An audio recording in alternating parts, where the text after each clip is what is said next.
Promover aqui. Pai, em nome de Jesus, eu quero glorificar e exaltar o seu nome. Senhor, obrigada por esse dia, Pai. Obrigada pelo teu cuidado, obrigada pelo teu amor, obrigada pelas tuas bênçãos. Obrigada, Pai, porque a cada dia, Senhor, nós temos vivido o sobrenatural em nossas vidas e nós temos percebido o quanto nós descansarmos em Ti, Pai, faz diferença nos nossos resultados. Deus, eu quero te agradecer por esse dia, eu quero te agradecer por esse domingo.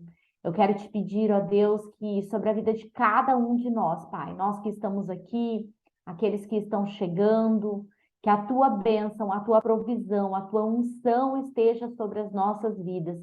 E nesse domingo, Pai, que eu posso dizer que é como se fosse um esquenta daquilo que o Senhor vai fazer nas nossas vidas no próximo final de semana, Pai. Que o Senhor possa falar conosco, que a sua presença esteja real nas nossas vidas, nas nossas casas, Pai, e que hoje possamos sair daqui dessa manhã cheios do teu poder, cheios da tua graça e convictos, ó Deus, do teu chamado nas nossas vidas, Pai. Nós entregamos esse dia a ti, nós consagramos esse dia a ti, Pai. Pedimos que tudo que formos fazer seja para louvar e bendizer o teu nome, Pai. Que a tua unção repouse sobre as nossas vidas e que possamos ser direcionados através da tua presença, em nome de Jesus. Amém e amém. Amém, queridos? Amém? Então vamos lá. Gente, eu quero compartilhar com vocês uma palavra. Essa palavra, eu acho que aqui na companhia de Daniel no online, eu acho que eu ainda não ministrei essa palavra. Vou marcar um momento para ministrar a palavra completa mesmo com vocês, tá? Mas essa palavra é uma palavra que há alguns anos mexeu muito comigo, e há alguns anos mesmo, por volta de 2011 lá. Essa palavra tocou muito forte no meu coração. Eu tomei essa palavra para mim. Depois, em muitos lugares que eu fui, eu ministrei essa palavra. E essa semana que passou, foi uma semana um tanto desafiadora, né? Tem sido, a gente tem vivido tempos desafiadores, né? O Robson tá aqui, eu conversei com ele essa semana, né? O Robson tá só na graxa, não é nem o óleo mais, entendeu? É a graxa. Que o óleo, ele é mais líquido, né? A graxa, o negócio é mais denso ali. O Robson tá só na graxa. E a gente falando, né? Ele fez um jejum, alguns jejuns essa semana. E a gente falando. E aquele áudio que eu mandei para vocês, gente, na sexta-feira, porque é real. A gente precisa entender vocês precisam entender uma coisa, porque não fala a gente não, que eu e o João a gente já tem essa consciência. Mas vocês precisam entender uma coisa. O que vai acontecer conosco a partir do próximo final de semana é um marco muito poderoso na vida daqueles que estão conosco na companhia de Daniel. Porque de toda a nossa existência, essa vai ser a primeira reunião que a gente faz em estilo imersão. A gente sempre se reúne presencialmente e tudo mais, mas a gente nunca fez uma imersão, a gente nunca fez um encontro na magnitude que vai acontecer essa companhia de Daniel. Então, quando a gente está vivendo essa atmosfera espiritual, vocês precisam ter a compreensão, gente, que o mundo espiritual ele é real.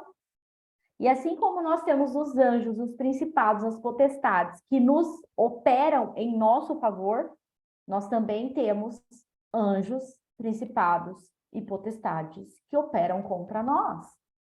E quando você entende, como eu coloquei lá no áudio, a própria palavra de Deus diz que o diabo veio para matar, roubar e destruir. E as pessoas têm medo de morrer. Mas eu quero dizer para você que, na verdade, nós morrermos. Se você tem, assim, certeza que você aceitou Jesus, que você tá... Se morrer, gente, você vai estar na glória do Senhor, entendeu? Então, morrer não é problema. Mas o problema é que o inimigo ele vem para roubar, matar e destruir o quê? Os nossos sonhos. E o mais importante, ele vem tentar impedir-nos de pegarmos o nosso destino profético. Essa é a principal ação de Satanás. Por quê? Porque quando um filho de Deus, quando uma filha de Deus entende o seu destino profético e caminha no seu destino profético, quem avança é o reino. O reino de Deus avança. O reino de Deus se expande. Percebe? Então, eu quero realmente, não é colocar medo, porque às vezes as pessoas pensam que uma palavra de alerta é para trazer medo. Não é para trazer medo, é para deixar vocês atentos. É para que vocês não se distraiam e principalmente não se distraiam com as circunstâncias.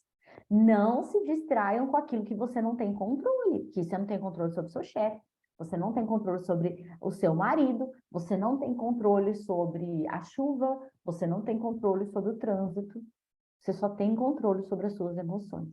Então, não se distraia, porque essa semana vai ser uma semana onde nós seremos tentados a nos distrairmos. E é na distração que o inimigo vem e rouba de nós as coisas mais importantes, ok? Gente, eu sei que é de manhã, todo mundo com cara inchada, eu também tô. Mas bora abrir o vídeo, né? Bora abrir o vídeo, entendeu? Já pensou se dependesse da câmera aberta para ir para o céu, né? Um monte de gente ia ficar, né? Esse é um perrengue nosso, entendeu? Essa é uma luta nossa. Gente, bora abrir a câmera, entendeu? Porque como é que eu sei que você está aqui? Eu não sei que você está aqui. Como é que eu posso profetizar na tua vida, né? Eu não enxergo você, eu não tenho essa visão ultra câmera aqui, entendeu? Então, olha só, eu quero compartilhar com vocês algo que Deus falou muito forte no meu coração essa semana. Nós precisamos, eu sei que o tempo todo a gente fala isso, quarta-feira agora, né, a gente teve a aula dos 5 ministérios e foi falado sobre o ministério profético. E ali falou-se muito, né, que todos podem profetizar, nem todos são profetas, mas todos podem profetizar. E uma consciência que nós precisamos ter é que as nossas palavras são profecias. Tudo o que sai da nossa boca é uma semente. E o que você precisa refletir é qual a qualidade da semente que você está lançando ao solo. Porque todas as vezes que você lança sementes de medo, o que você vai colher? Se a gente colhe segundo a espécie da semente, o que você vai colher? O medo de forma multiplicada. Todas as vezes que você lança uma palavra de murmuração, de questionamento, de dor, você precisa ter a compreensão que você vai colher sobre aquela palavra que está sendo lançada. E Deus me chamou a atenção no final de semana que passou. Deus me chamou a atenção sobre isso, né? Eu estava com uma enxaqueca assim terrível, então, alguns viram, até me mandou mensagem no privado, que eu não consegui nem abrir a tela. E Deus falou muito comigo sobre essa questão do quanto a maneira como nós nos posicionamos pode mudar a nossa atmosfera. E no domingo eu tomei uma decisão. Eu falei, Deus, eu preciso resgatar a unção da mulher de Sunem, da mulher sunamita. E eu quero falar sobre essa mulher com vocês hoje, tá? Só, isso nem é a palavra, tá bom? Porque quem vai pregar é o João. Aqui é só abertura, só para vocês sentirem o clima, tá bom? O texto é um pouco longo, eu até não ia ler, mas eu falei, caramba, não tem como eu contextualizar sem eu ler a passagem, tá bom? Então, quem quiser abrir, tá lá em 2 Reis, capítulo 4, a partir do versículo 8, tá? Então, 2 Reis, capítulo 4, a partir do versículo 8, fala o seguinte. Certo dia, Eliseu foi à cidade de Sunem. Uma mulher rica que morava na cidade o convidou para fazer uma refeição em sua casa. Depois disso, sempre que ele passava por lá, parava na casa dela para comer. A mulher então disse ao marido: sem dúvida, esse homem que sempre passa por aqui é um santo homem de Deus. Vamos construir um quarto para ele no terraço e mobiliá-lo com uma cama, uma mesa, uma cadeira e um candeeiro. Assim, quando ele passar por aqui, terá um lugar para ficar. Um dia Eliseu voltou a Sunem e subiu ao quarto para descansar. Disse então ao seu servo Geazi: chame a sunamita. Quando ela veio, Eliseu disse a Geazi: diga-lhes, somos gratos por sua bondade e seu cuidado conosco. O que podemos fazer por você? Podemos falar em seu favor ao rei ou ao comandante do exército? Não, respondeu ela. Minha família cuida bem de mim.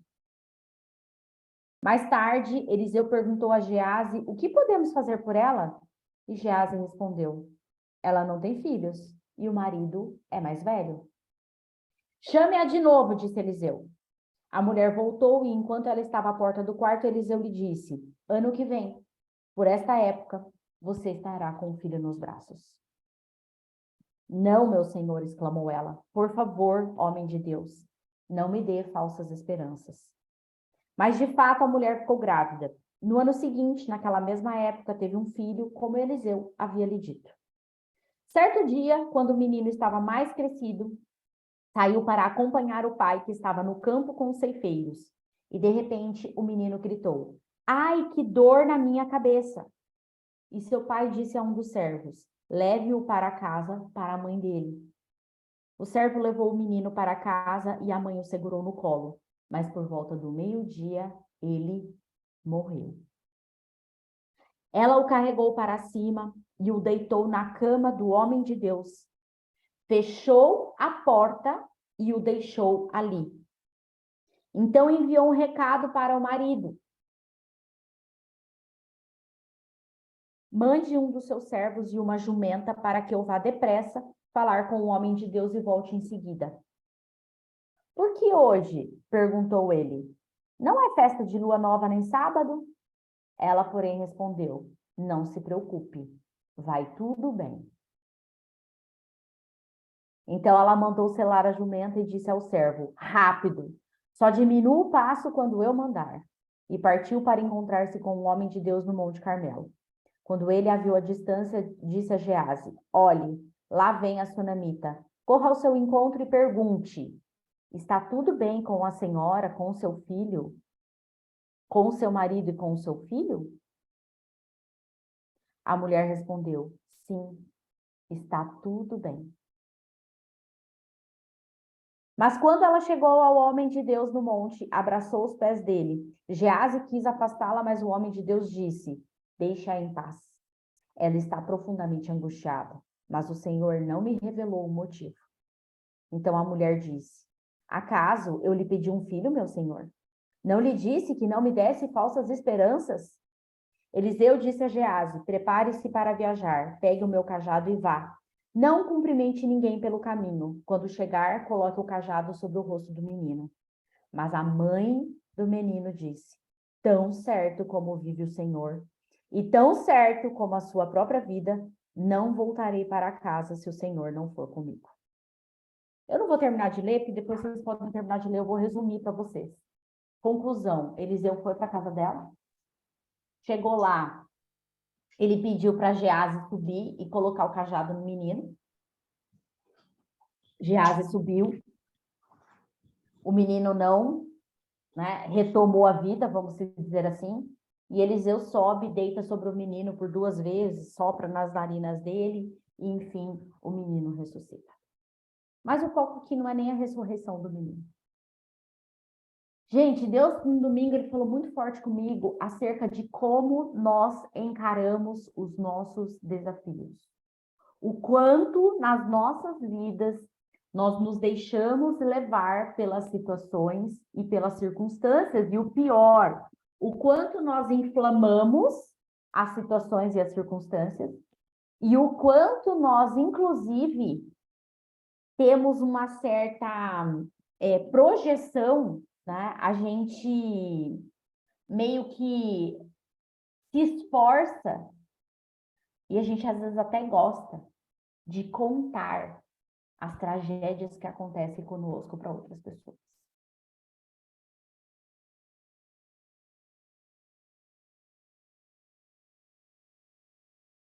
Quem aqui consegue ficar quietinho e não falar nada quando as coisas estão indo mal?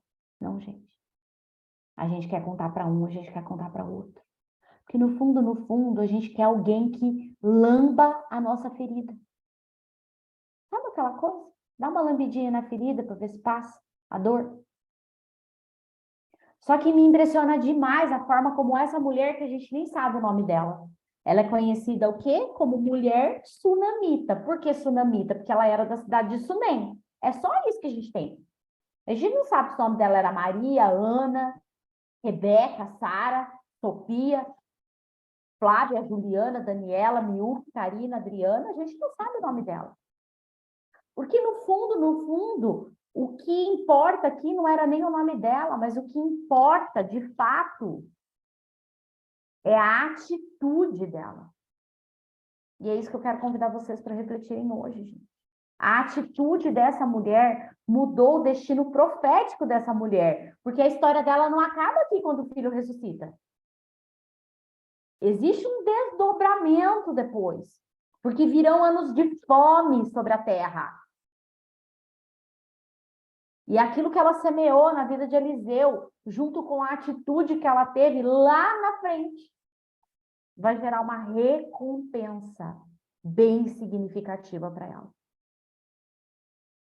Então, queridos, algumas coisas que eu quero só trazer de reflexão para vocês hoje. O que mudou a vida daquela mulher foi que, primeiro, ela teve uma atitude de fé. Primeira coisa, quando Eliseu pergunta o que ela quer, ela não diz para Eliseu o que ela queria, mas ela queria. Ela queria ou não queria aquele filho? Queria ou não queria, gente? Sacou a cabecinha assim. Tanto queria que quando ele promete o filho, o que que ela diz? Senhor, não me dê falsas esperanças. Porque é óbvio que ela já tinha tentado muitas vezes na vida dela. Mas como o próprio discípulo do mestre diz, né? Geazi fala, o marido é velho. Então, possivelmente, eles já tinham tentado ter filhos e não haviam conseguido. E quando Eliseu fala para ela, o que você quer, aquele desejo estava na alma daquela mulher. Mas ela simplesmente diz o quê? Não preciso de nada. A minha família me trata bem. Gente, se um profeta hoje chegar na sua casa, se um profeta hoje te ligar e falar, ó, Deus está me mandando eu te ligar para saber o que você quer, qual que é o tamanho da lista que você vai apresentar para o profeta? Hein, Nádia? Qual que é o tamanho da lista? Ou será que você é uma pessoa que vai ter a coragem de falar assim, não preciso de nada, vai tudo bem? Porque, na verdade, gente, no fundo, nós não precisamos de mais nada. Nós não precisamos. Nós temos absolutamente tudo o que precisamos. Porque o Senhor sabe da nossa necessidade, queridos. Vocês acham que a gente precisa ficar ensinando Deus do que nós precisamos? Vocês acreditam que a gente precisa falar para Deus o que é que a gente precisa? Mas é a nossa atitude. É a nossa atitude.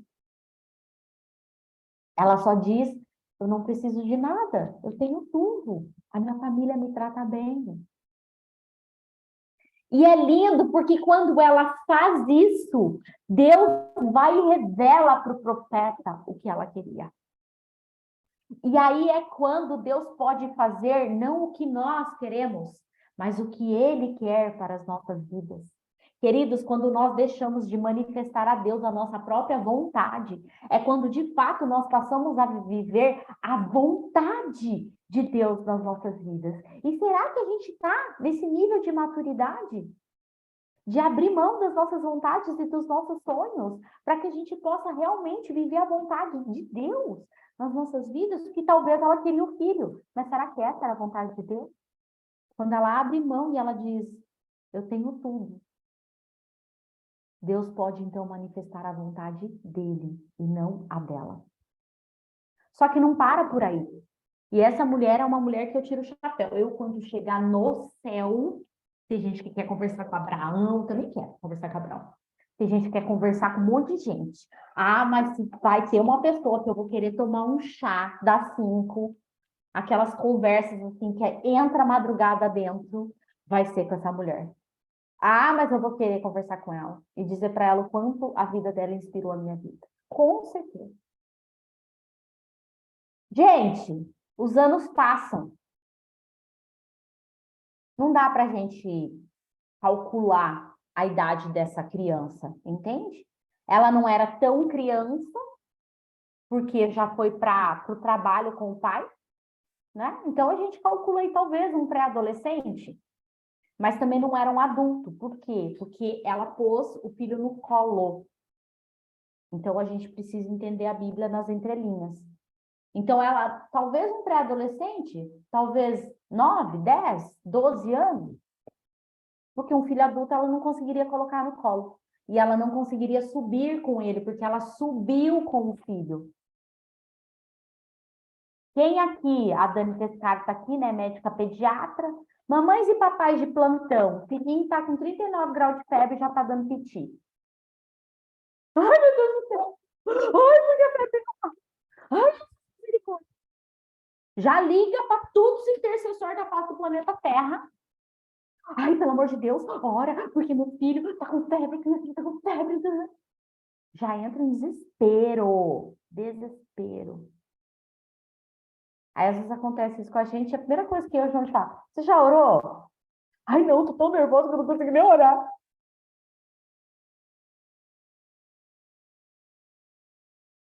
O que que ela faz? Põe o filho no colo e o filho morre. Gente, isso aqui não é história de carochinha, não. Nós estamos falando da palavra de Deus. Se está aqui, é porque se cumpriu. E ela sobe com o filho. E ela fecha a porta. E ela não fala para ninguém o que tinha acontecido. Porque a intensidade de fé dessa mulher não cogitava nenhuma outra possibilidade que não fosse o quê? Ah, morreu? Tudo bem. O profeta vai vir aqui e vai ressuscitar. Porque não fui eu que pedi esse filho. Aqui está. Aqui está o grande segredo. Quando não somos nós quem pedimos algo para Deus, aquilo não nos pertence. Foi Deus quem nos deu. Então, se Ele nos deu, quem vai ter que dar conta? Sou eu? Não. Quem vai dar conta? Quem vai dar conta? Sabe quem é? Deus.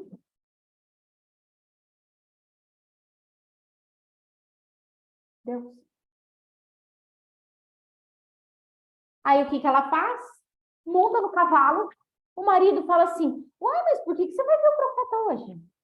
Mulheres, mulherzinhas, assim como o Joe, acontece qualquer probleminha, o que que a gente faz com os nossos maridos? Quase deixamos nossos maridos doidos, pirados. Ai, isso não está acontecendo, porque eu não quero, blá, blá, blá, blá, blá, blá, blá.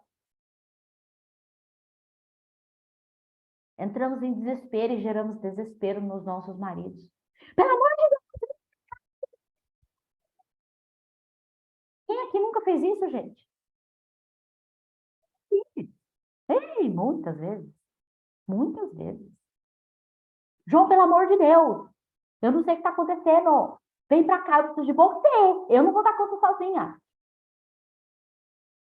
Vai. Nós servimos a Deus ou não servimos? Confiamos em Deus ou não confiamos? Ela simplesmente fecha a porta do... Gente, eu fico tentando imaginar a plenitude de graça dessa mulher. Ela fechando a porta, sabendo que o filho está morto. Não é que ele estava passando mal, ele tinha morrido.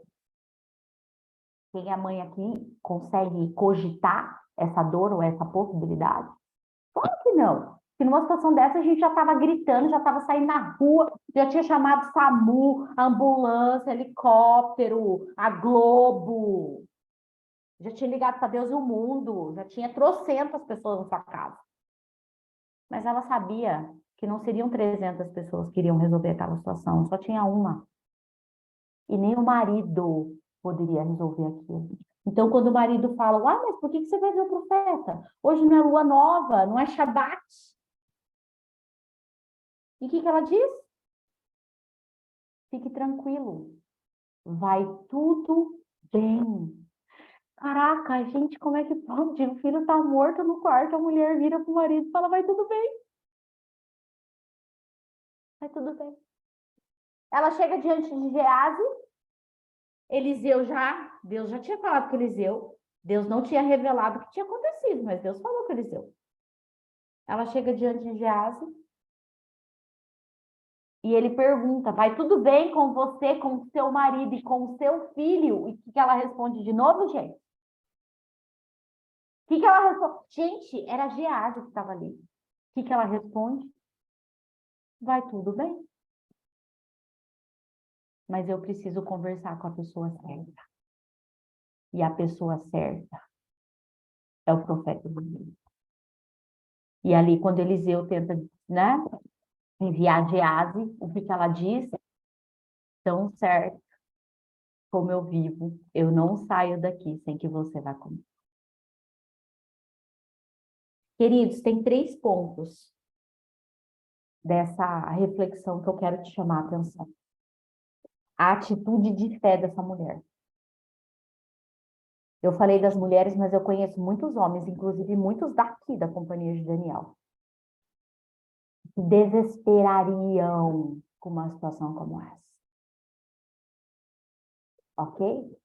E sequer conseguiriam subir em cima de um cavalo, que dirá de uma jumenta para pedir ajuda. Então, a atitude de fé dessa mulher é algo que nos constrange. Segundo ponto, a convicção. Ela era convicta, ela tinha certeza que se Eliseu fosse até o filho, ele como um representante de Deus na terra, aquele menino ressuscitaria. Só que o terceiro ponto, que talvez é o mais importante, ela sabia com quem falar. E sabendo com quem falar, ela não gastou a energia dela e nem quis chamar atenção ou receber pena de alguém. Ela simplesmente focou, foi conversar com quem ela precisava. Então, queridos, eu quero realmente te convidar nessa manhã, no nosso esquenta, para o nosso encontro. Bom, gente, se hoje foi só o comecinho, não é nem a palavra. Se hoje foi só boas-vindas, você imagina o que está por vir daquilo que Deus vai fazer nas nossas vidas, nessa semana e no próximo final de semana. Eu quero dizer algo para vocês, gente. Quando você decide se posicionar, você muda a sua atmosfera. O que aconteceu essa semana aqui, para mim, para o João, a gente viu o sobrenatural de Deus, Deus mudando a situação e a circunstância, Deus mudando a atmosfera. Por quê? Porque eu fiz um pacto com Deus. Eu falei, Deus, e eu conversei com algumas pessoas essa semana, e vocês podem até olhar lá na mensaginha.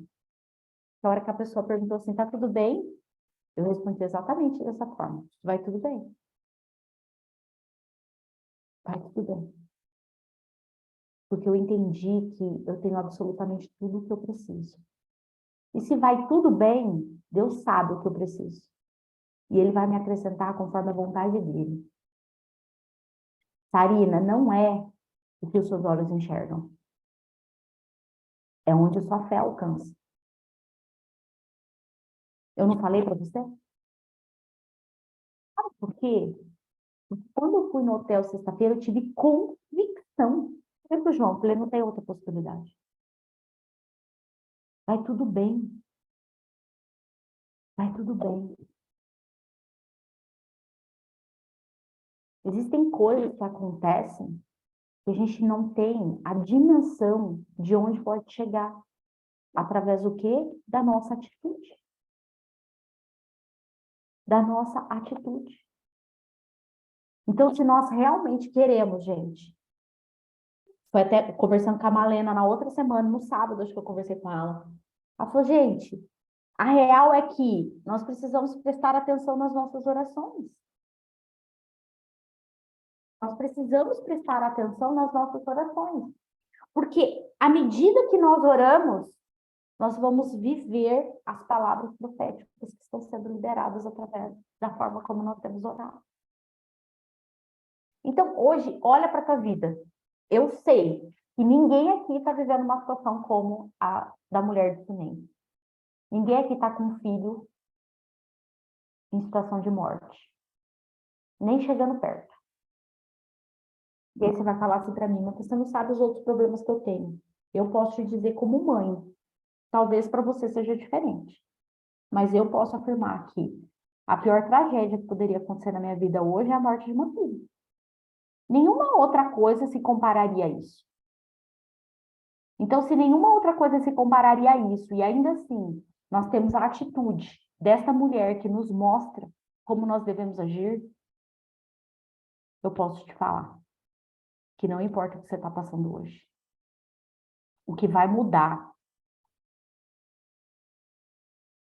é a sua atitude que precisa mudar para que as coisas mudem a partir dessa próxima semana, a partir de hoje. Decida, ó, coloquei aqui na tela do meu computador, ó. Vai tudo bem. Porque vai, gente, vai tudo bem. Todas as outras coisas, elas vêm e vão. Mas a nossa fé é a única que precisa permanecer para que realmente a gente possa viver todas as promessas e tudo aquilo que Deus quer que a gente viva nas nossas vidas. Amém? Amém? Vamos adorar? Porque eu tenho certeza que Deus vai falar muito conosco através dessa manhã, daquilo que Ele preparou para nós e que a gente realmente possa adorar ao Senhor nessa manhã.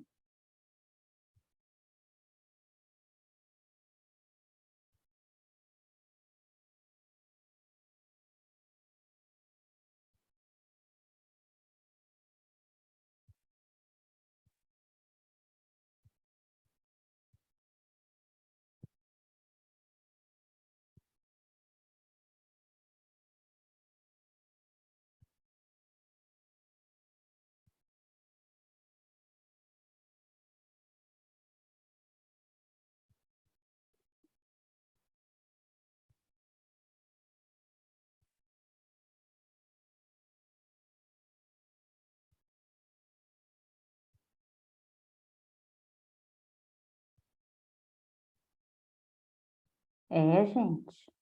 O play não quer ir. De jeito nenhum.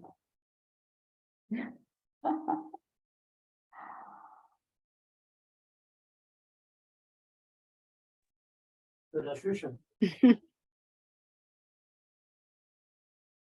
Ela dá com pra ela, prepara do melhor. Tem alguém com áudio aberto aí? Ela vai começar.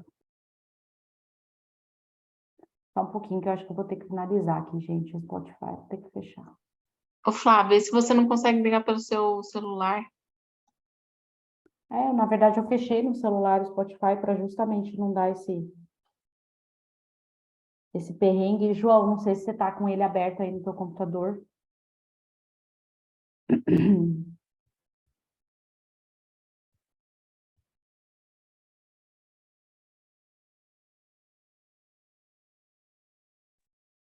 Ele estava aberto, eu encerrei aqui. Tá.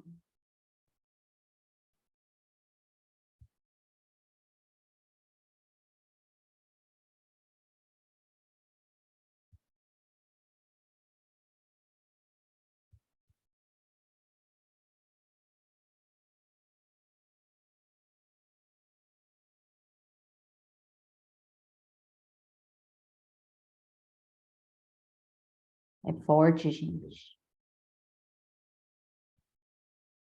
Não sei como que tá o espírito de vocês, mas o meu tá. É forte.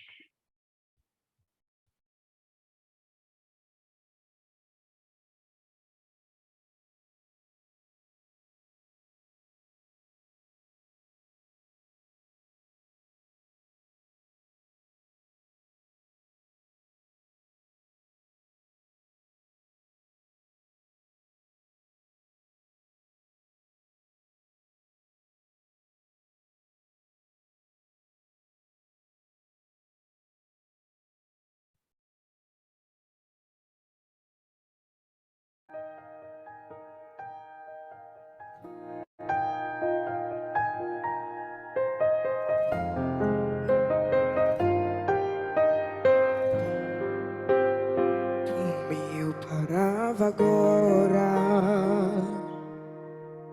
o cansaço me atingiu e eu desacelerei.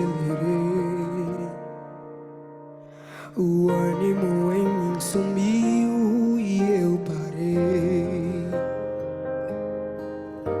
Parei pra respirar um pouco e não desisti. Mas mesmo assim, por mim eu parava agora. Meu coração entrou em alerta, ficou exausto. Eu sinto um medo que me aperta e me deixa assustado.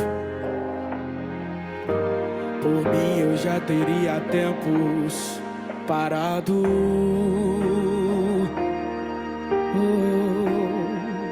Sabe por que eu não paro? Mas toda vez que eu tô cansado, Jesus me abastece e me deixa claro que Ele não quer me ver prostrado. É difícil, cansativo, mas Ele dá lado a lado, me enviando qualquer recurso, me aliviando e me deixando mais seguro. E toda vez que eu quero parar, Ele aparece pra me fazer avançar. Por mim eu já teria desistido, mas por Ele eu chego lá. Foi por causa dele que eu ainda não parei nem desisti. Foi por causa dele que eu levantei e decidi seguir. E é por causa dele que eu ainda continuo a lutar. Por causa de Jesus que sempre me conduz, eu sei que eu chego lá. Porque quando eu não der conta, Ele vai me ajudar.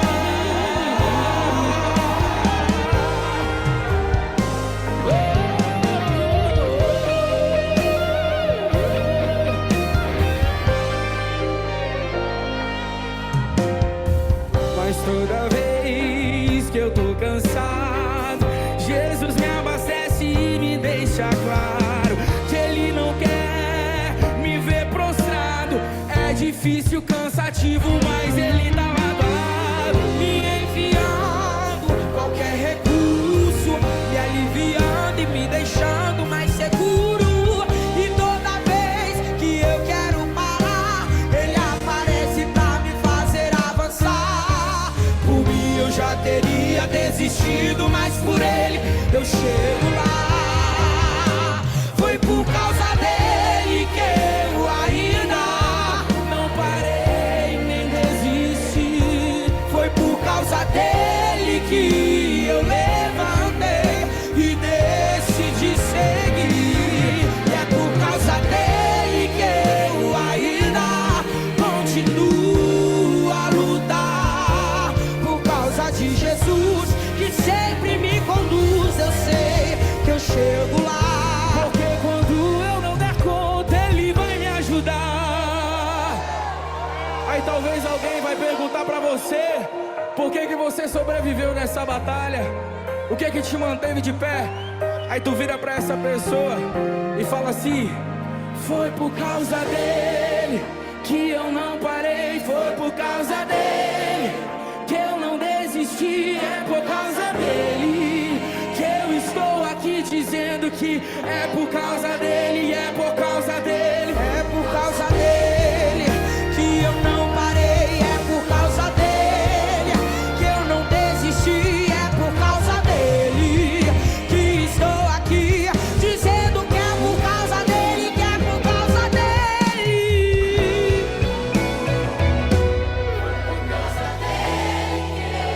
Declare nessa noite, declare pra Ele. Será que você pode levantar suas mãos e declarar que é por causa dele?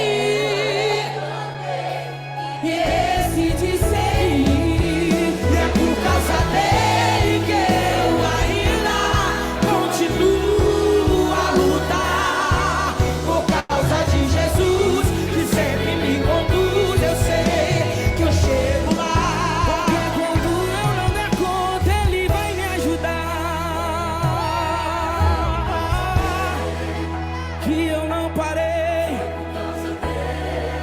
que eu não desisti, que estou aqui dizendo que é por causa dele. Que é por causa dele. É por causa dele. Queridos, não quer dizer que nós não vamos nos cansar, não quer dizer que às vezes a gente não vai pensar em desistir, mas é a maneira como a gente vai lidar com o cansaço, é a maneira que a gente vai lidar com essa questão na nossa mente, é isso que vai mudar significativamente a forma como nós vamos colher os resultados das lutas que a gente vive.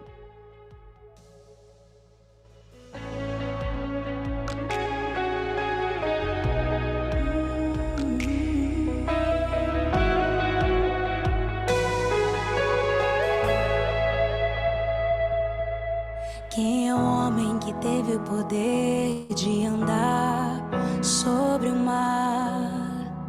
Quem é ele que pode fazer o mar se calar? No momento em que a tempestade vier te afogar, ele vem com toda a autoridade e manda acalmar. Quem é o homem que teve o poder de fazer Israel caminhar por entre as águas do Mar Vermelho? Fez caminho no meio do mar para o povo de Israel passar. Do outro lado, com os pés enxutos, puderam cantar o hino da vitória. Quando estiver frente ao mar e não puder atravessar, chame esse homem com fé, só ele abre o mar. Não tenha medo, irmão, se atrás vem Faraó, Deus vai te atravessar e você vai entoar o hino da vitória. Quem é o homem que teve o poder de fazer Israel caminhar por entre as águas do Mar Vermelho? Fez caminho no meio do mar para o povo de Israel passar.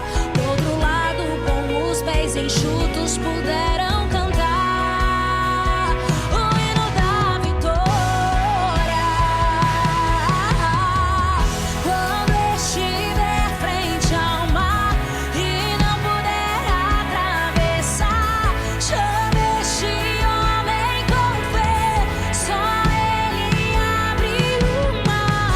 Não tenha medo, irmão, se atrás vem Faraó, Deus vai te atravessar e você vai entoar o hino da vitória. Toda vez que o Mar Vermelho tiver que passar, chame logo este homem para te ajudar. É nas horas mais difíceis que ele mais te vê. Pode chamar esse homem, ele tem poder. Se passares pelo fogo, não vai te queimar. Se nas águas tu passares, não vão te afogar. Faça como Israel que o mar atravessou, e no nome do Senhor um hino de vitória. Do outro lado, quando estiver frente ao mar e não puder atravessar, chame este homem com fé, só ele abre o mar. Não tenha medo, irmão, se atrás vem Faraó, Deus vai te atravessar e você vai entoar o hino da vitória. Queridos, quando a gente tem essa consciência de que não importa a situação ou a circunstância, Deus, ele sempre vai nos dar uma saída. Sempre. Mesmo quando a gente acha que aquilo é impossível, mesmo quando a gente acha que não tem um outro caminho, que não tem uma outra saída, ele vai mostrar uma forma de nós sairmos daquela situação. Você só precisa confiar, porque é a tua atitude de fé. É a tua atitude de não murmurar e nem duvidar, mas a tua atitude de se manter firme. E quando a gente diz esperar em Deus, não quer dizer que você vai deixar de fazer alguma coisa. A mulher sunamita, ela pegou a mula e foi até o profeta. Mas ao mesmo tempo você precisa aprender a descansar. Porque sem o descanso, você jamais vai conseguir alcançar tal atitude. Ó Senhor, tu me sondas, de longe me percebes, sabes tudo que eu quero te falar. Em tua mão tens todos os meus dias. Se eu subir ao céu ou descer ao mar, mesmo ali tua mão me guiará. Tu és a resposta, eu não temerei, pois tu estás comigo, eu sei, nada vai me faltar. Não temerei, em meio à tempestade eu sei, não irei naufragar. Tens todos os meus dias.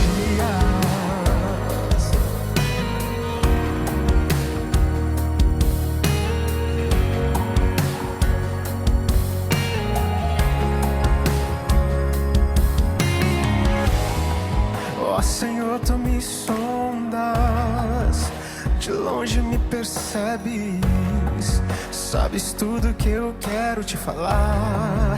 Em tua mão, se eu subir ao céu ou descer ao mar, mesmo ali tua mão me guiará. Tu és a resposta, eu não temerei, pois tu estás comigo, eu sei, nada vai me faltar. Não temerei, em meio à tempestade eu sei, não irei naufragar. Eu não temerei, pois tu estás comigo, eu sei, nada vai me faltar. Eu não temerei, em meio à tempestade eu sei, não irei naufragar. Tens todos os meus dias.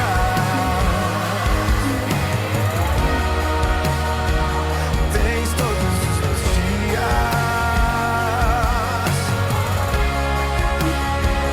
Tens todos os meus dias. Eu sei. Tens todos os meus dias. Tens todos os meus dias.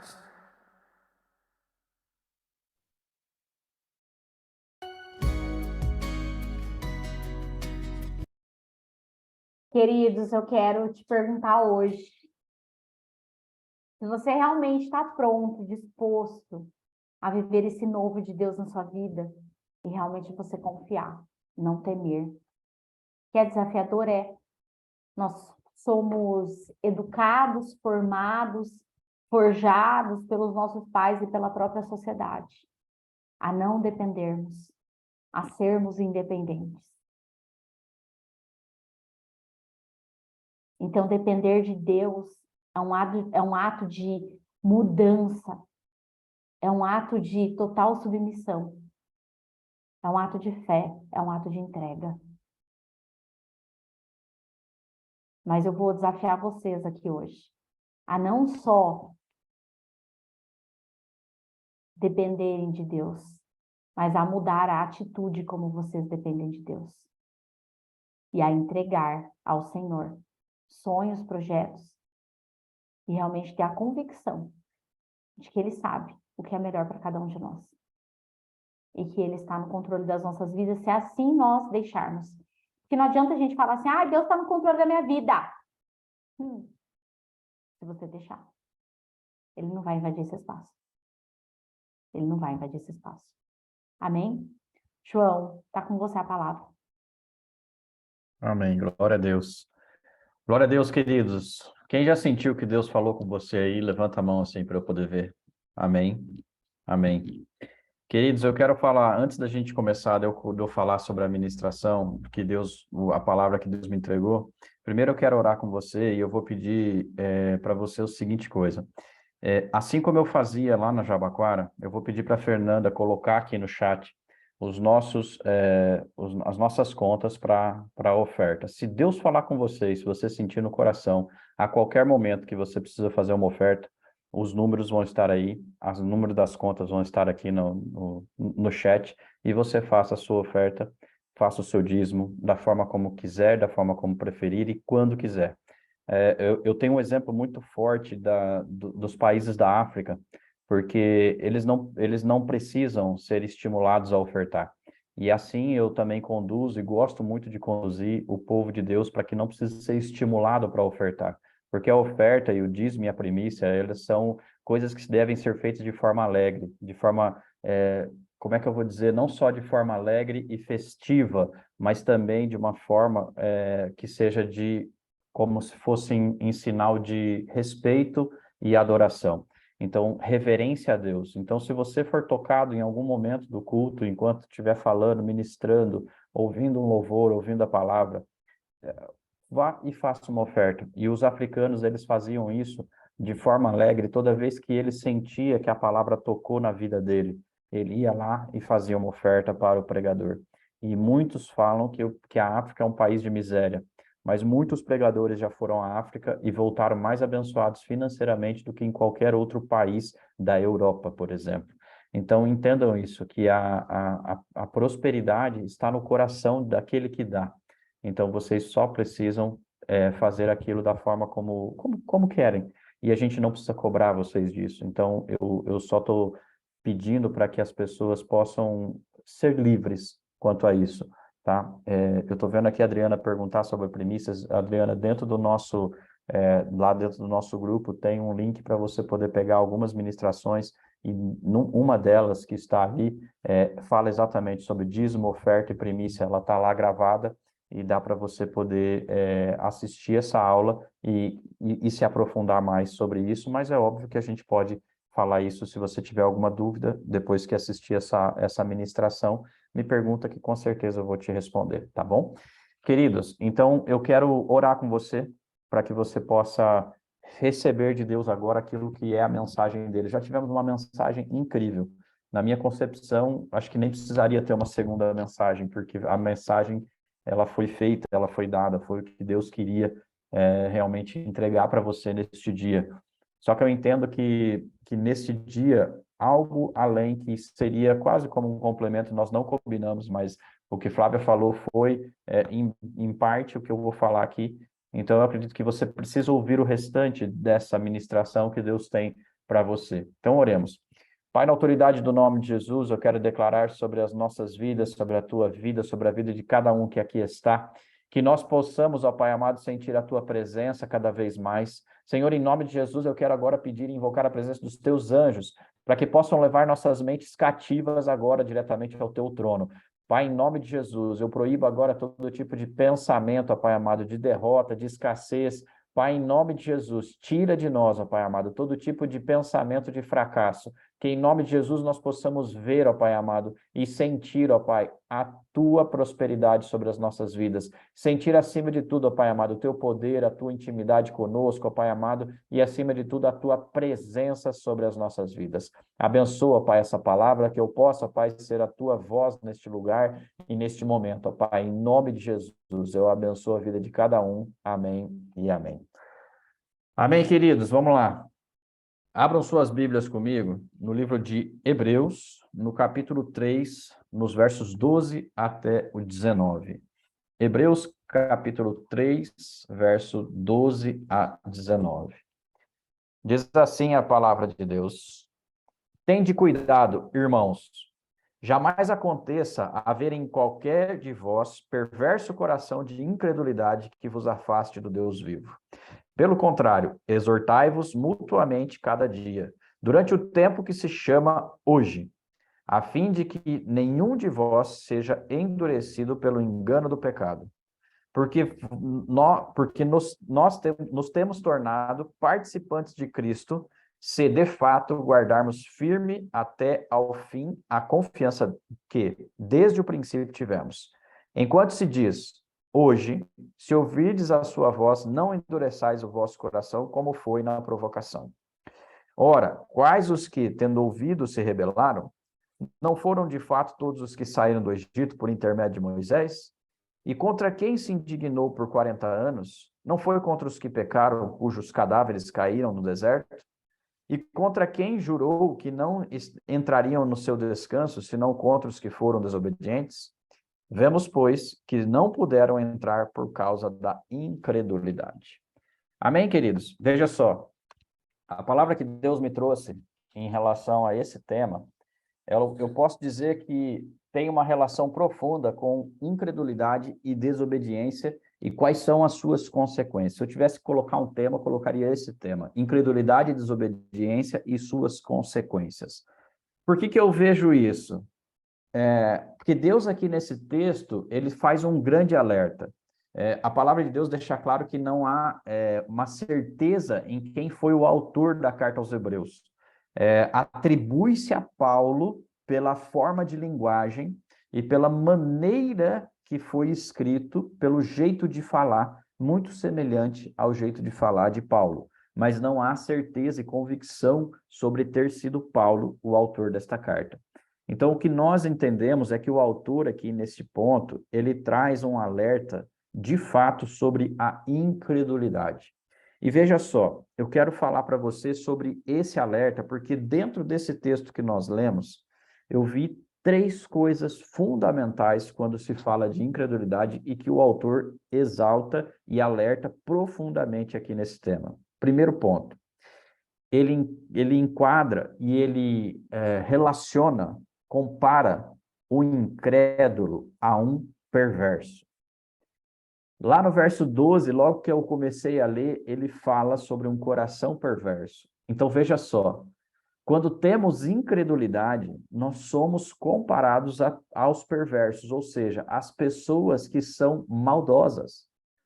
Coração maldoso, perversidade, tem relação com maldade. Eu não posso ser leviano aqui e dizer para você que um coração perverso é um coração que agrada a Deus. Muito pelo contrário, eu tenho que ser íntegro em dizer para você que um coração perverso desagrada profundamente a Deus. Então, você pode até pensar assim, mas eu não sou incrédulo, eu não sou incrédula. Então, eu vou aprofundar aqui para que você possa entender que em muitos momentos nós temos um coração incrédulo. E se temos um coração incrédulo, a tendência é que nós já tenhamos e sejamos atribuídos a sermos perversos por Deus. Porque a incredulidade, sim, a incredulidade faz parte da perversidade. Quando ele compara isso, ele está dizendo para nós que se você é um incrédulo, você é um perverso. Cara, eu assim, tremi e temi quando eu li esse texto. Porque muitos momentos na minha vida eu tive incredulidade. Eu fui incrédulo. Eu venho de uma religião que é extremamente, como é que eu vou falar? A religião, quando eu tinha lá no início, ela era muito tradicional. E dentro do tradicionalismo dela, o nível de incredulidade com o poder de Deus é muito elevado. O nível de incredulidade do que Deus pode fazer, do Espírito Santo, da ação dele, da ação dos anjos e tudo mais, é muito elevado. Então, isto é uma incredulidade. E eu peço perdão todos os dias a Deus para que ele realmente me deixe claro de que ele me perdoou por ter sido tão perverso, por ter sido tão maldoso, por não ter acreditado no poder de Deus. Então, se você hoje está vivendo esse mesmo momento que eu vivi há alguns anos atrás, O meu convite é para que você realmente se entregue profundamente a Deus. Hoje ainda você vai ver a forma que Deus fez para que as pessoas pudessem combater a incredulidade, para o combate da incredulidade. Nós vamos ver isso no livro de Atos. Eu vou chegar até lá. Mas ele tem uma segunda coisa que o autor ele alerta para nós. O que ele faz? Ele reforça muito que a incredulidade ela traz um coração endurecido. Veja só, quando ele fala lá atrás, lá no verso 13, da seguinte forma: o engano do pecado nos leva a um coração endurecido. Quando ele fala isso, olha que interessante que ele relaciona ainda mais uma outra coisa que a gente não falou aqui, que ele fala sobre o pecado. O engano do pecado nos leva a um coração endurecido. E veja só, o coração endurecido, ele está relacionado com o coração perverso, e que está relacionado à incredulidade. Quando nos tornamos incrédulos, temos um coração perverso ao ponto de ficar endurecido. E esse endurecimento de coração, ele nos leva, ele veio através do pecado e nos leva a permanecer no pecado. Veja isso. Então eu preciso abrir um parênteses assim agora, bem grande para você, e explicar para você de novo, porque aqui eu já expliquei em alguns momentos, mas eu quero explicar novamente, que talvez nem todos entenderam, a diferença entre pecado, transgressão e iniquidade. Então, ou seja, quando eu tenho um pecado, o pecado nada mais é do que, colocando um exemplo prático e didático para você poder entender, pense numa pessoa com um arco e flecha na frente de um alvo. Então, eu estico o meu arco e eu vou com o objetivo de acertar o alvo e eu erro a flechada. Quando eu errei a flechada, isso é um pecado. Eu errei o alvo. Eu tinha a intenção de fazer o bem, de acertar o alvo, e eu errei. Então, eu pequei. Um pecado é algo que você erra de forma involuntária. Você não queria errar, mas você errou. Então, você cometeu um pecado. Então, continuando neste mesmo exemplo, suponha que, então, eu queira errar o alvo. E, ao invés de eu mirar no alvo, eu miro fora dele. E isso é uma transgressão. Quando eu escolho o caminho errado, eu estou cometendo uma transgressão. Já não é mais um pecado, é um nível acima do pecado, porque houve uma escolha da minha parte. Então, quando eu erro, quando eu peco com a intenção de acertar, isso é um pecado. Tem diferença para Deus? Não tem diferença para Deus. Você vai pedir perdão da mesma forma. Mas, veja só, quando existe algo além do pecado e que a intenção do coração é permanecer fora do caminho do Senhor, eu transgrido. E a transgressão, sim, ela tem consequências. Não tem peso maior para Deus, porque o pecado é um só, o peso é um só. Mas tem consequência para onde? Para você e para as futuras gerações. Por quê? Porque quando eu entro em transgressão e eu escolho errar o alvo, mirar fora dele, o que acontece é que muitas vezes eu venho transgredindo, até que isso se torna o quê? Uma iniquidade. E aí sim, com a iniquidade, eu mantenho ela de geração em geração. Porque a palavra de Deus diz claramente para nós que a iniquidade dos pais, ela foi recebida nos filhos. Então, sim, a iniquidade que eu cometo, eu passo ela para os meus filhos. E a palavra de Deus fala claramente que Deus, ele vai se opor à iniquidade até a 4ª geração, daqueles que me aborrecem. Só que ele tem o lado bom, que ele abençoa até a 1000ª geração daqueles que me servem. Então, você precisa entender isso, que o seu pecado pode chegar às consequências do seu erro até a 4ª geração da sua vida, da sua família. Mas os seus acertos vai até a 1000ª geração. Então, esse é o parênteses que eu quero trazer para você sobre pecado. E quando o autor aqui está dizendo sobre o coração endurecido, que é exatamente sobre o cara que tem iniquidade, o cara ou a mulher, vamos dizer assim, entendeu? A pessoa que já está cometendo várias transgressões e já deixou isso se tornar uma iniquidade, facilmente terá o coração endurecido. Vocês conseguiram captar o que eu estou querendo dizer em relação a essa parte que ele fala que o pecado nos leva a um coração endurecido? Porque veja só, se eu endureço o meu coração, eu começo então a não acreditar, então, ou seja, a incredulidade, ela vem em mim e eu me torno um incrédulo convicto. E essa incredulidade convicta, ela passa a ser um padrão na minha vida. E eu me torno um iníquo. Eu me torno, então, eu gero, então, uma iniquidade. E que esta, sim, pode passar de geração em geração. Então, veja só, eu já ouvi muitas pessoas dizer assim, não, a minha minha tataravó, ela era bruxa. Ah, não sei o quê. Aí você vai olhando na sua história, você vê que a sua bisavó tinha problemas com a religião, ou a sua avó também, sua mãe também, e você também. Porque veio da terceira e quarta geração. Então, é importante que você saiba que nós podemos e devemos quebrar as iniquidades geracionais que vieram dos nossos antepassados, só que o mais importante aqui é que você não pode criar uma nova iniquidade para levar à frente. Por quê? Porque existem consequências, e é justamente as consequências que o autor fala aqui que aconteceram. E essas consequências, elas trouxeram grandes malefícios para as pessoas que estavam ali naquele tempo, onde ele cita. Só que antes de eu falar para vocês sobre a referência que ele trouxe dos episódios que aconteceram, para que vocês fiquem alerta do que aconteceu lá atrás e que acontece na nossa vida todos os dias quando nós somos incrédulos, eu preciso só te falar do terceiro ponto que ele fala. Então, ele fala do primeiro, que o autor fala que ele compara o coração do incrédulo a um perverso, e ele fala que a incredulidade também traz um coração endurecido. E o terceiro ponto que ele fala, que esse é o mais importante, ele nos afasta de Deus. Porque quando estamos em pecado, quando estamos com o coração endurecido e quando somos perversos, nós estamos em uma vida de pecado e o pecado nos afasta de Deus. Deus não se afasta de nós, mas nós nos afastamos de Deus quando temos o pecado no meio de nós dois, meu e de Deus. Quando eu tenho um pecado no meio entre mim e Deus, certamente eu vou me afastar de Deus. Não é Deus que se afasta de nós, mas é nós que nos afastamos dele.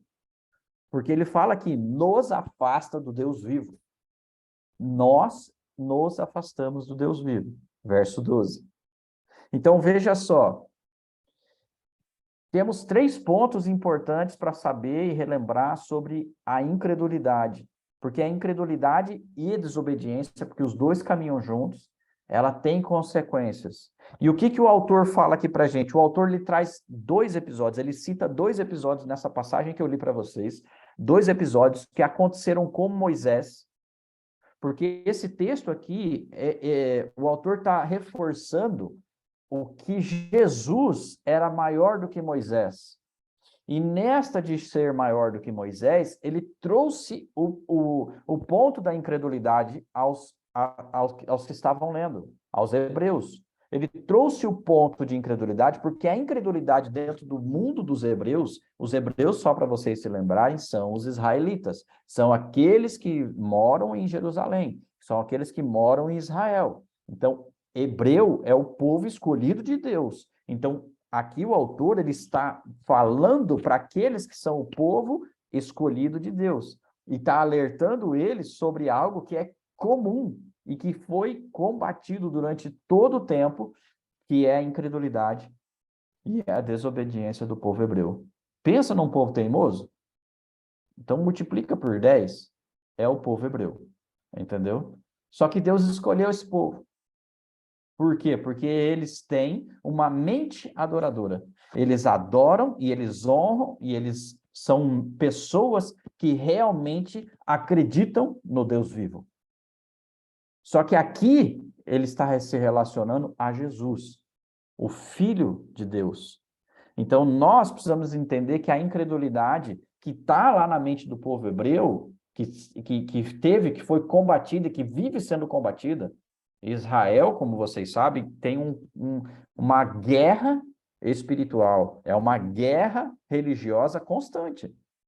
Nós precisamos entender que isso faz parte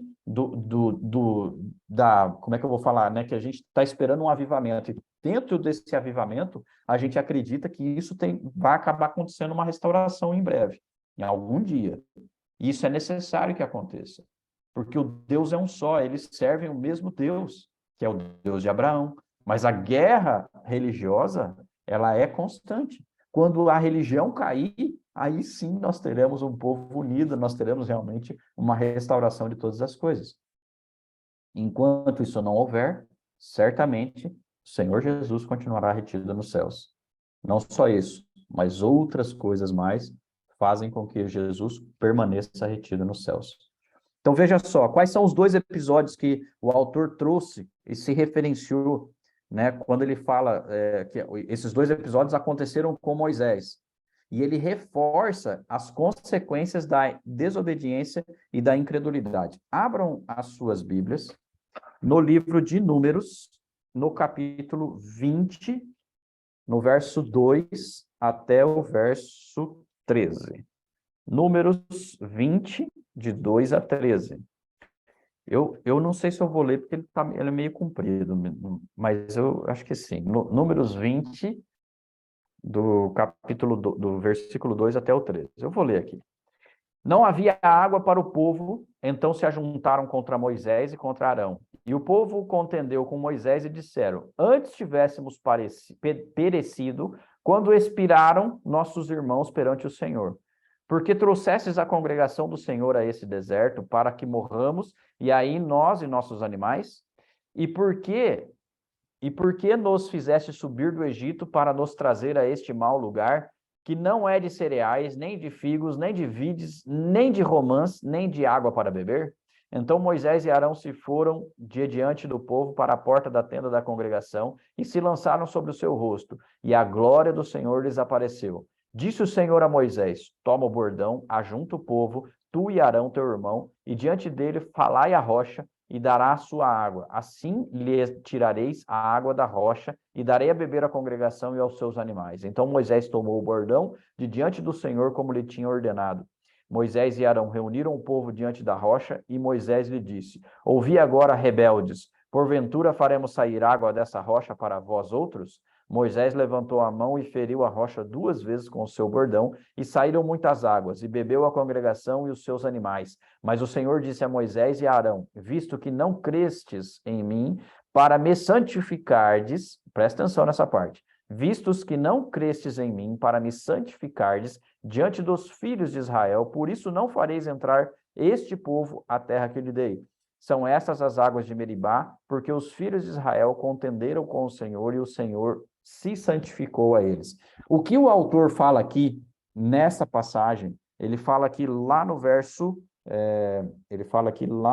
18 sobre isso. No verso 17 ele fala, 17, 18, toda essa parte aqui do 16 em diante, ele está citando situações que ocorreram. E essa é uma delas, que ele fala de quando os homens de Israel contenderam com Moisés.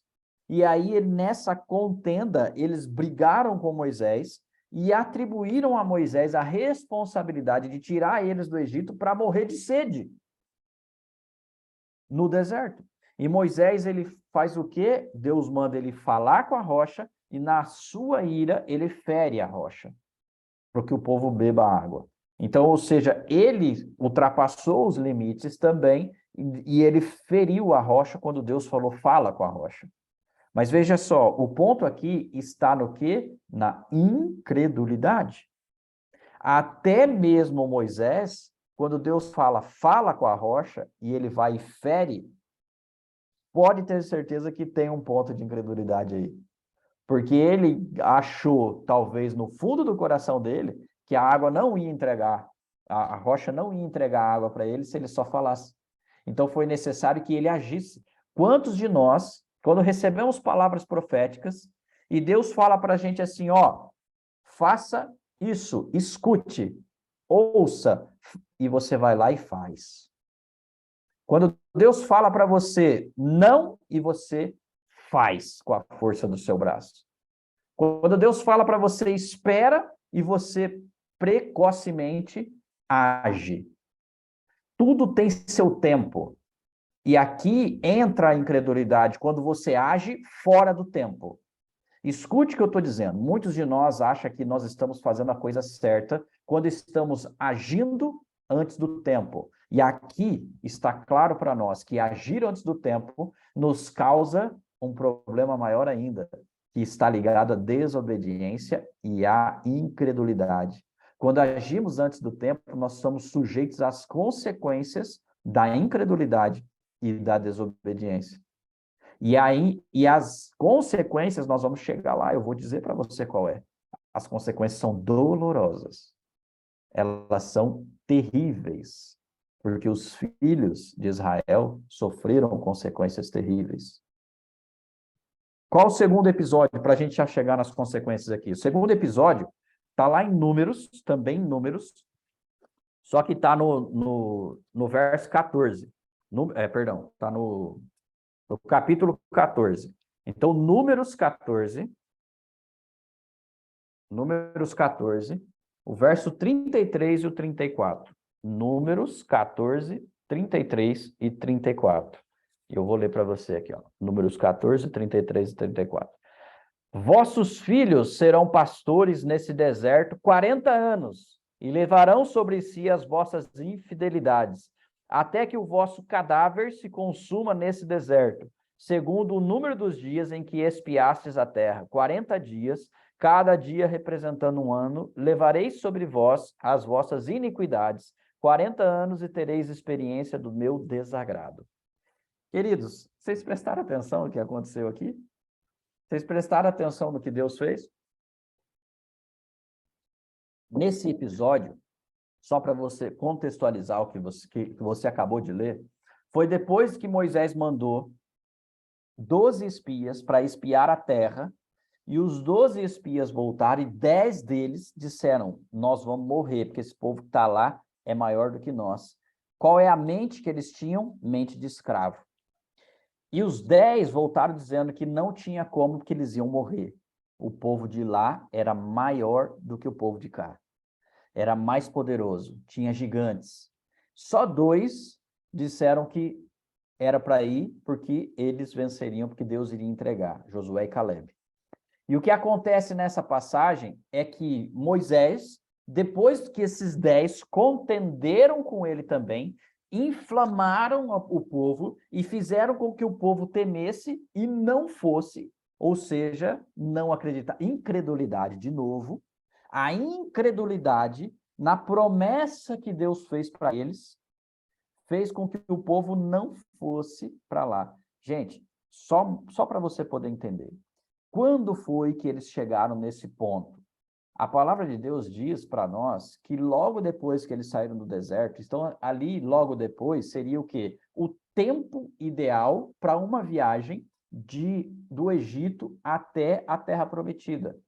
Ao que se vê, os históricos dizem para nós que isso não levou mais do que 11 dias. 11 dias para eles chegarem do Egito, onde saíram, para chegar até a Terra Prometida que eles estavam vendo. A palavra de Deus nesse tempo mostra para nós que eles viram a terra, e foi tanto que viram que Moisés falou assim, vai lá, 12 homens, espia a terra e traz os sinais. Eles ficaram 40 dias na terra. Gente, 40 dias eles ficaram no meio do povo, lá na terra onde foi prometida para eles, no local da bênção. Então, eles experimentaram a bênção. Olha que incrível. O povo experimentou a bênção. Os 12 experimentaram a bênção. Comeram do bom e do melhor, viveram ali, se relacionaram com as pessoas ali 40 dias. Porque não adianta a gente achar, né, romanticamente achar, que eles ficaram 40 dias só espiando, escondidinho atrás sabe, dos montes de feno, de alguma coisa assim, sabe? Bem escondidinho. Não, eles se relacionaram com as pessoas. Eles foram lá e eles realmente tiveram que conhecer o lugar. Então, gente, Deus, ele te dá a oportunidade de espiar a terra prometida, de fazer você se relacionar com as pessoas da terra prometida, de fazer você ter a experiência daquilo onde ele quer te levar. Ele mostra para você antes o local onde você vai ser honrado, onde você vai ter realmente as suas vitórias. Só que a tua incredulidade e a tua desobediência faz com que você receba o mesmo efeito que o povo de Deus recebeu. Qual foi a sentença que Deus deu para eles? Falou para eles: por conta da tua incredulidade, vocês vão vagar pelo deserto 40 anos, um ano para cada dia dos 40 que vocês ficaram lá e provaram do que eu tinha para vocês. Para quê? Deus fala claramente, para que morra toda essa geração. Para que todos vocês que estão aqui morram e que venha uma nova geração. E Deus ainda fala o porquê que ele fez isso. Porque ele fala que o povo tentou a Deus 10 vezes até aquele momento. Então veja só, se eles levaram 11 dias para chegar até lá, e mais 40 dias para esperar os espias voltar, nós estamos falando de aproximadamente 50 dias. Se o povo tentou a Deus 10 vezes, em 50 dias, nós temos aproximadamente uma tentada a Deus, ou seja, um pecado a Deus, uma afronta a Deus, a cada 5 dias. E isso é algo que nós precisamos, de fato, entender que faz parte da nossa vida. Está na nossa mente termos as afrontas a Deus, e isso nós precisamos combater dia e noite. Porque a Flávia falou assim, quantos de nós já não cobraram a Deus das promessas que tem? Já, não sei se foi hoje ou se foi em outra pregação que ela falou. Quantos de nós não vai para os pés do Senhor e fala, Senhor, eu quero aquela promessa? Quantos de nós, às vezes, desacreditamos das promessas? E aqui eu quero que você se reforce e você se concentre na incredulidade, em você não acreditar na promessa. Porque tem gente aqui que tem promessa, e promessa grande, para poder realmente impactar a vida de outras pessoas, mas não só isso, para realmente ser um instrumento de Deus. E não acredita. E a incredulidade bate forte. E a desobediência mais ainda. E às vezes ele entra num jugo desse, de perceber que está vivendo como se estando em círculos. Vocês acham que o povo no deserto ficou fazendo o quê? 40 anos? Andando em linha reta? Não. Andou em círculos. Andou em círculos 40 anos. Porque Deus assim o quis. Porque eles tinham que morrer.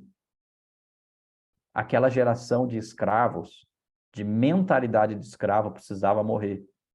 Para ter na sequência uma geração renovada, nascida no deserto, com gana de obter a promessa que foi dada aos seus pais e que eles não acreditaram.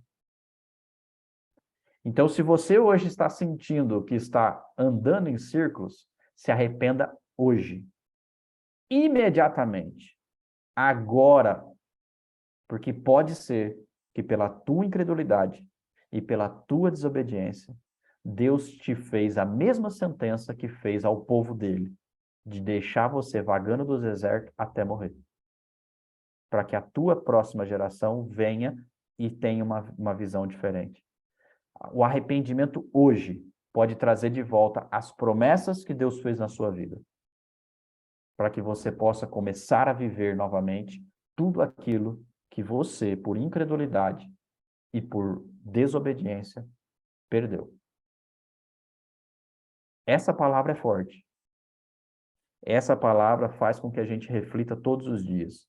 Se nós estamos no jugo do povo de Israel, que não acreditou nas promessas, que não acreditou, que foi incrédulo e que desobedeceu a palavra de Deus, porque Deus diz, vai à terra de vocês. E eles não acreditaram. E a incredulidade traz consequências.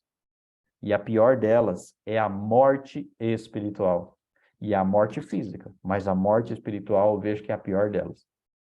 Porque os homens ali andaram 40 anos no deserto e eu acredito que nenhum deles conseguia acessar a Deus. Porque Deus falava somente com Moisés. E nenhum deles tinha acesso ao Pai. Então Deus estava vendo o povo ali, somente morrendo, e os novos nascendo para poder tratar e trabalhar com aqueles novos, que tinham um pensamento diferente. Nasceram no deserto. Nasceram num ambiente onde Deus realmente queria fazer com que eles pensassem no maior. Amém? Então, ou seja, o que ficou claro, o que fica claro para a gente aqui é que o castigo de Deus para aquele povo foi a morte. E o castigo de Deus para nós que somos incrédulos hoje não é diferente. Nós precisamos realmente ter esse entendimento de que Deus, ele pode deixar passar uma geração inteira para poder surgir uma nova geração que realmente tenha a fé. Sabe aquela fé que eu costumo dizer? A fé, que eu falo que a fé é a certeza e a convicção de um futuro positivo e promissor. Quando a gente fala de um futuro positivo e promissor, nós precisamos entender que essa fé é acreditar que Deus está com você e que o poder dele está contigo. Então, ou seja, a geração que veio depois desta geração era uma geração que eles estavam ávidos por viver os milagres e o poder de Deus, por se relacionar com o poder de Deus, e não apenas com o maná, vamos dizer assim, porque o maná, ele é assim, você precisa entender que o maná, ele só vem até quando a bênção chega. Então, se você está vivendo do maná, saiba, e se ele parar, saiba que ele parou, porque a bênção tem que vir. Então, eu peço para que o maná pare, entendeu? Para que a bênção venha, porque viver de maná é só quando você está no deserto. No deserto, Deus manda o maná. Mas quando você atravessa o Jordão, o maná para, o maná cessa. E amém pelo cessar do maná. Porque aí é quando você vai precisar fazer com que realmente as promessas se cumpram. Amém? Quem está vivendo do maná, dê glória a Deus. Mas se o maná acabou, dê glória a Deus também. Porque agora é a hora realmente do milagre acontecer. E aí eu quero que você veja exatamente esse ponto, onde Deus mostra para as pessoas, e não é no mesmo momento, mas o que Deus quer que você entenda, através dessa ligação que eu quero fazer de Atos, é que Deus, o mesmo Deus que estava lá, é o mesmo Deus que está aqui hoje, e é o mesmo Deus que estava com o povo, com os discípulos. Atos 1:8 fala assim, ó, mas recebereis poder ao descer sobre vós o Espírito Santo, e sereis minhas testemunhas, tanto em Jerusalém, como em toda a Judéia e Samaria, e até os confins da terra. Então, veja só, o que Deus deixa claro para a gente aqui, para você, para mim, e para todos que estão nos ouvindo, é que Ele não quer um coração que seja incrédulo e que seja desobediente. Por quê? Porque Ele está disposto a liberar poder para você, para aqueles que buscam. Poder para que você possa influenciar outras pessoas. Para que você possa, de fato, ser um conquistador. Veja só. Porque Deus, ele fala desse... Você viu? Vocês leram o texto aqui. Para onde que Deus quer que a gente vá? Qual é o que de fato Deus quer com a gente? Você precisa entender que Deus, ele não só alimenta os sedentos, mas ele sacia os famintos. O Deus que nós servimos, ele é um Deus que ele fala de unção, ele fala que a unção, ela é o combustível que vai te levar para o propósito. A unção, ela é um legado. Nós precisamos entender que unção tem preço. Salvação é de graça, mas unção tem preço. Sabe aquela frase inescrupulosa, vou dizer? Aquela frase inescrupulosa que muitos cristãos dizem por aí, de graça receberes, de graças dar. Então, ou seja, eu dou de graça a salvação, mas a unção tem preço. Deus fala isso para você. A salvação, ela é de graça. Qualquer um pode ser salvo. Isso não custa nada para você. Mas unção tem preço. Unção tem preço de dedicação, de esforço, de recursos. Tudo que você puder imaginar, Deus vai pedir para você, para que você tenha unção. Unção você vai ter que conquistar. Vai suar a camisa. E unção, você pode sim entender que ela pode se tornar um legado. Porque a unção, ela pode ser repassada.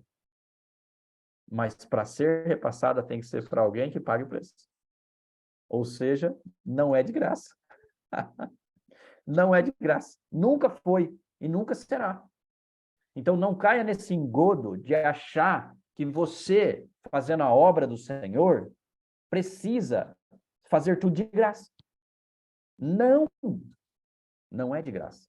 Você não chegou até aqui de graça, recebendo tudo de graça. E se chegou até aqui recebendo tudo de graça, vai se converter, porque isso não é de Deus.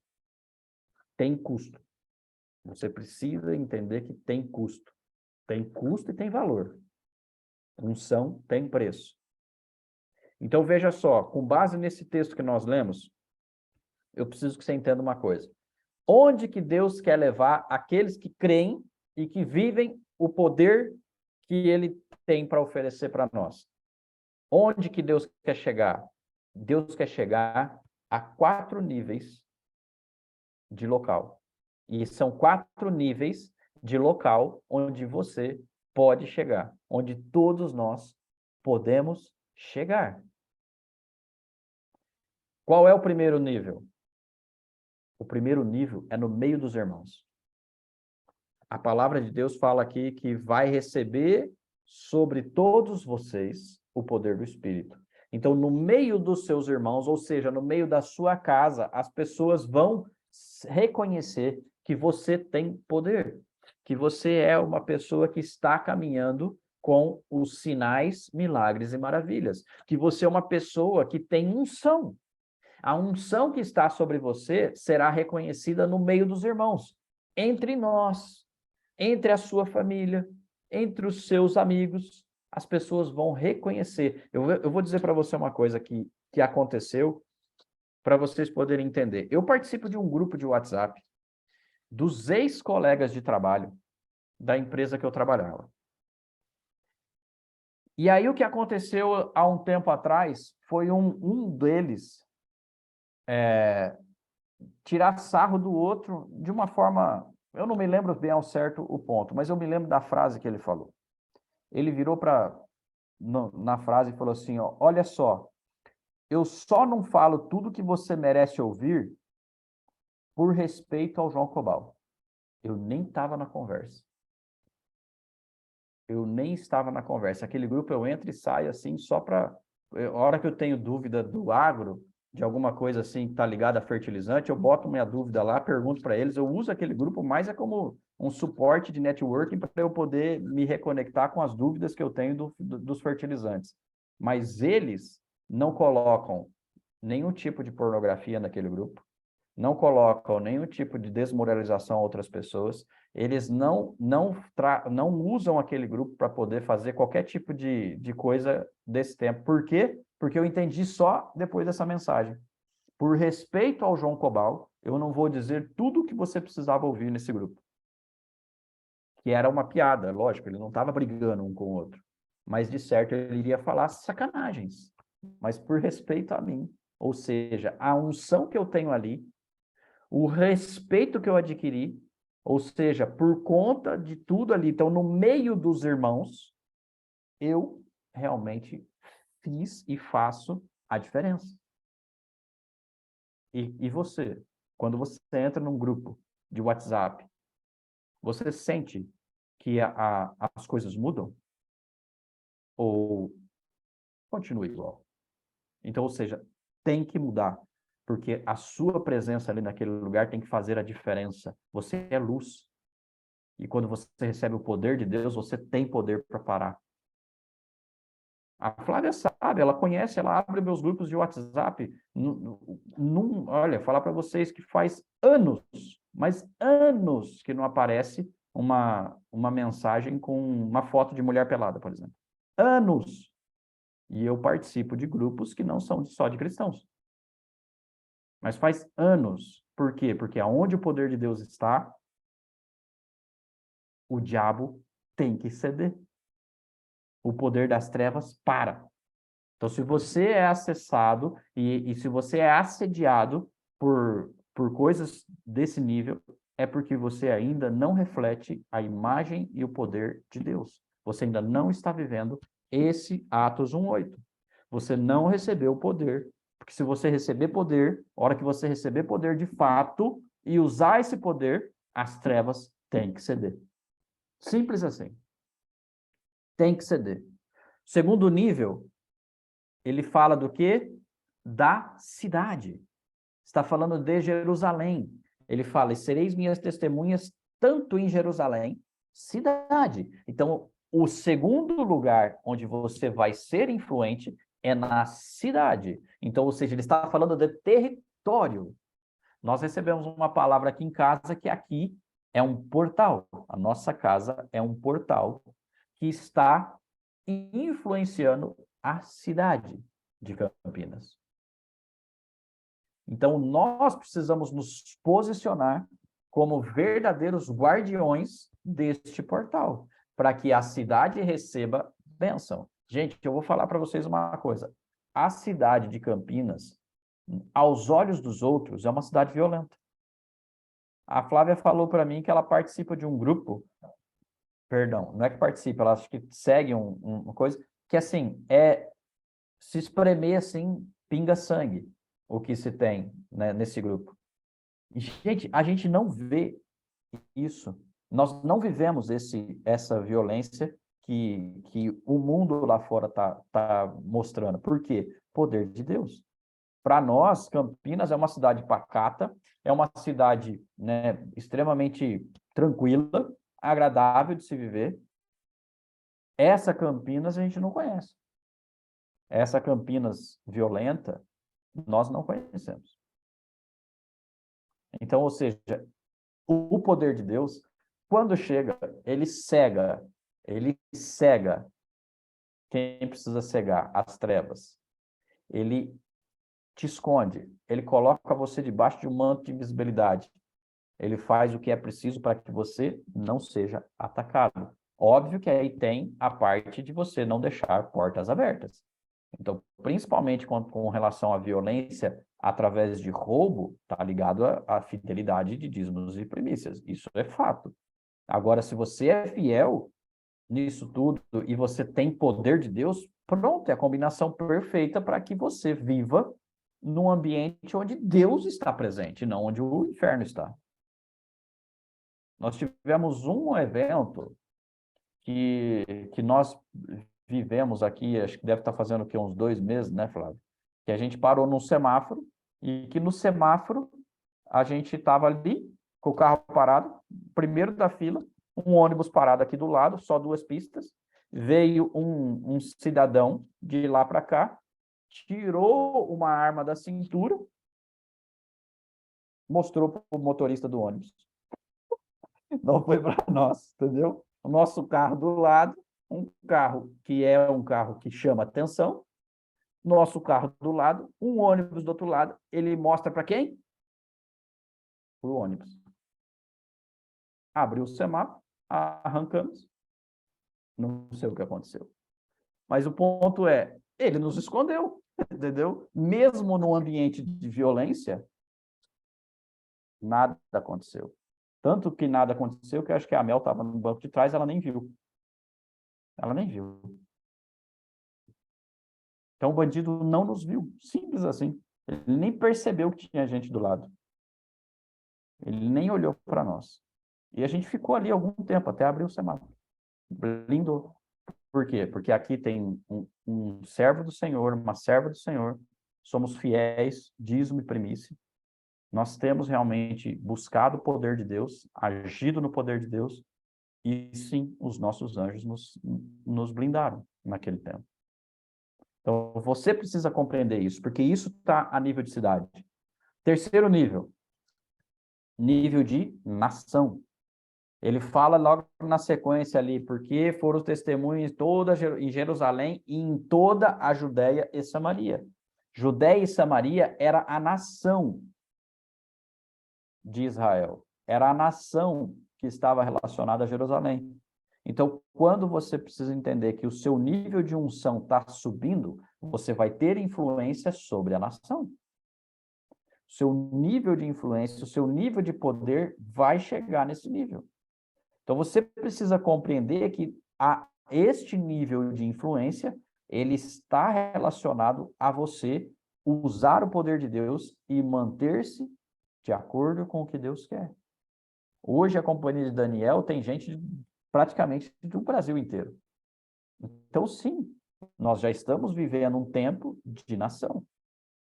E a próxima parte, o quarto nível, é o nível do mundo inteiro, porque ele fala dos confins da terra. Quando falamos de confins da terra, nós precisamos entender que está falando de mundo. A companhia de Daniel também já está fazendo parte disso, porque já temos pessoas fora do Brasil. A Priscila está aqui, deixou claro para a gente. Hoje lá é domingo, mas é domingo, 10 horas da noite. Quase 10, né? Então, ou seja, existe sim uma influência nos confins da terra. Poder de Deus chegando nos confins da terra. É isso que Deus quer para você, é isso que Deus quer para mim, é isso que Deus quer para nós. Você só precisa ouvir a Deus e obedecer e não deixar que a incredulidade esteja presente na sua vida. Sem fé, sem a certeza do futuro positivo e promissor que eu falo para vocês, nós não vamos chegar no quarto nível. Não se chega no quarto nível sem fé. E para você deixar um legado, então, que está ligado ao seu propósito, somente com fé. Somente vivendo o poder de Deus. E rompendo e quebrando na sua vida definitivamente a incredulidade e a desobediência. Porque os dois caminham junto. Você é incrédulo e é desobediente ao mesmo tempo. Porque se Deus falou, você só tem que cumprir. Então, cuida. E cuidem. Eu vou deixar muito claro para vocês que Deus está falando para eu reforçar. Andar quando Deus manda parar. E parar quando Deus manda andar. É tão incredulidade quanto qualquer outro que fala que Deus não existe. Escuta isso. Por quê? Porque isso está relacionado com a sua falta de fé e está relacionado com a desobediência num comando que Deus te deu. Então, se Deus falou para você, pare e espere e renove as suas forças e você quiser andar, isso é incredulidade. E se Deus falar o inverso, ande, acelere os seus passos, porque é tempo de você a conquistar e você ficar parado, também é incredulidade. As consequências são maléficas. Morte. Morte. Cuidem disso. O combate da incredulidade, para a gente só encerrar, precisa ser diário, todos os dias. Diário. Vamos ver o que está escrito lá em Hebreus 3,13, que ele reforça sobre esse combate. Hebreus 3,13, ele fala para a gente, foi o texto que a gente leu. Pelo contrário, exortai-vos mutuamente cada dia, durante o tempo que se chama hoje. Quero parar por aqui. A fim de que nenhum de nós seja endurecido pelo engano do pecado. Então, ou seja, exortai-vos. Você precisa se exortar e exortar os que estão ao seu lado. O que é exortar? É você alertar, é você dar fé, é você dar força, é você se esforçar, é você falar, estou aqui. É você dizer, vamos juntos. É você dizer, vai dar tudo certo. Exortai-vos uns aos outros, para não cair nesse pecado, não cair nesse erro. Que Deus seja com vocês. Que Deus abençoe vocês poderosamente. E que Deus possa, de fato, trazer na sua mente esse temor e esse tremor que eu também tive sobre esse tempo, para que nós possamos ser obedientes que possamos usar o poder de Deus e não sermos considerados como incrédulos, tão pouco como, além de incrédulos, tão pouco como desobedientes a Deus. Amém? Eu quero orar para a gente poder encerrar e vou passar a palavra para a Flávia, que ela tem alguns recados. Pai, na autoridade do nome de Jesus, eu quero declarar sobre a vida dos teus filhos, ó Pai, um tempo de obediência, ó Pai amado, um tempo de abundância, mas acima de tudo, ó Pai amado, que eles possam ser exortados por Ti e deixar-se ser exortados pelo Teu povo. Pai, em nome de Jesus, constrange o coração daqueles que precisam ser constrangidos hoje, para que eles possam verdadeiramente sair deste caminho da incredulidade, ó Pai amado, e da desobediência. Pai, em nome de Jesus, fala com os teus filhos para que eles possam saber, ó Pai, que só o Senhor é Deus e que o Senhor está conosco dia e noite para nos fazer sermos cada vez melhores. Eu abençoo a vida de cada um deles e dá a eles uma semana abençoada em nome de Jesus. Amém e amém. Flávia, a palavra está contigo. Amém, queridos. Glórias a Deus. Palavra tremenda hoje. Foi forte, foi forte. Gente, alguns recados importantes ainda da nossa semana. Quarta-feira a gente tem mais uma etapa da nossa Escola dos 5 Ministérios, ok? Vou ministrar com vocês sobre o ministério evangelístico. Então, vamos entender aí qual é o chamado, né? Qual é a função no corpo desse ministério, que faz parte, né, de um dos 5 ministérios, de um dos 5 chamados. E depois, na sequência, ainda na quarta-feira, dia 22, a gente vai ter um momento profético, porque vai ser 1º de Adar. O ano passado a gente conseguiu fazer isso em alguns meses, a gente não conseguiu fazer em todos, mas eu já alinhei a profeta Thaís, quem vai estar à frente dessa entrega agora, tá? Então, todos os meses, no primeiro dia do calendário judaico, nós teremos a ministração ali do mês judaico, para que vocês possam entender, gente. Tem uma coisa que a gente precisa ter a compreensão dos tempos e estações. A gente precisa entender que todas as vezes que a gente inicia um novo mês dentro do calendário judaico, vocês vão ver que ele tem uma representação. E dentro dessa representação, a gente precisa saber como a gente se comporta, como que a gente caminha, tá? Vou dar uma dica para vocês. Eu não sei para quem tem celular que não é iPhone, tá? Eu não sei se vocês têm isso disponível, mas, por exemplo, o meu que é iPhone, eu consigo no meu celular deixar o meu calendário normal, que é o calendário romano que a gente utiliza, né? Mas eu também consigo deixar o calendário judaico. Não sei se vai pegar aqui para vocês, aqui é 19 de fevereiro, mas é 28 de Shevat, ok? E aqui, quando eu abro o meu calendário, aqui é o meu calendário normal, ele vai sinalizar aqui para mim os dias também judaicos. Então, aqui, dia 22 de fevereiro, é também o 1º dia de Adar, tá bom? E a gente entende cada vez mais a importância das primícias. E a gente vai começar a trabalhar com as primícias do mês, tá? Então, o dia que a gente tiver, que o dia do mês cair durante a semana, a gente vai estar avisando vocês. E a gente sempre vai ser um encontro um pouco mais rápido, uns 40 minutos, onde a Thaís vai trazer para a gente o direcionamento daquele próximo mês.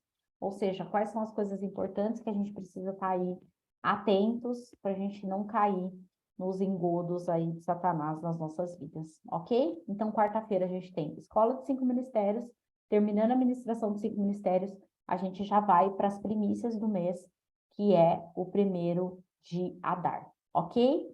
Sexta-feira começa o nosso evento. Para quem já confirmou os nomes, eu vou pedir para vocês, por favor, agora a coisa ficou séria, porque o home list já foi enviado. Qualquer falha agora, qualquer coisa agora, gente, resulta em que a companhia de Daniel simplesmente tem que pagar o teu no-show, ok?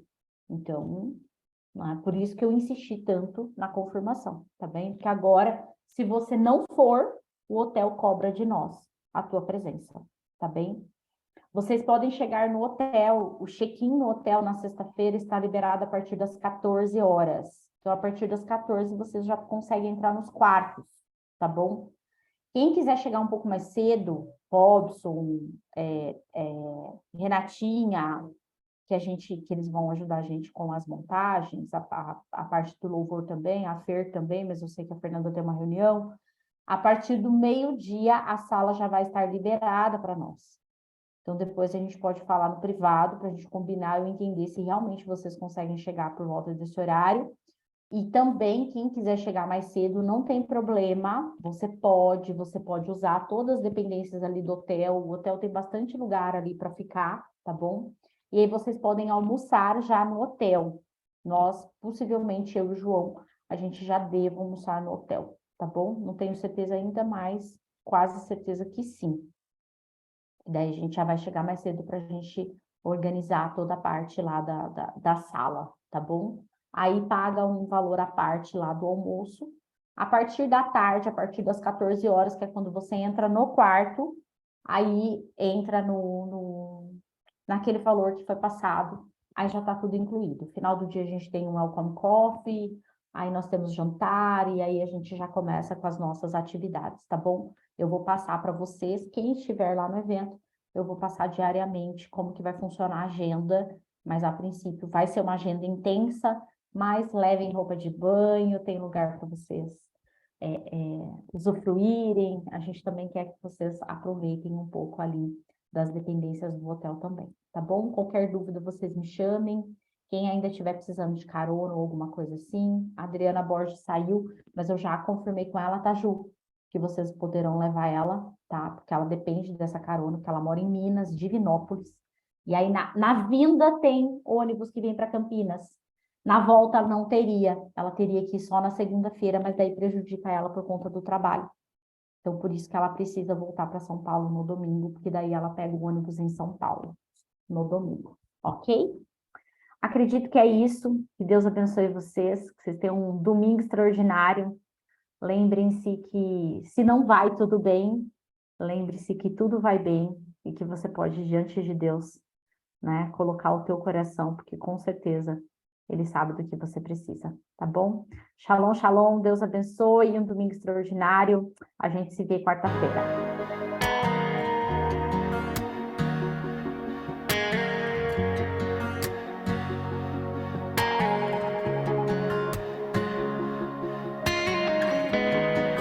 Ó Senhor, tu me sondas,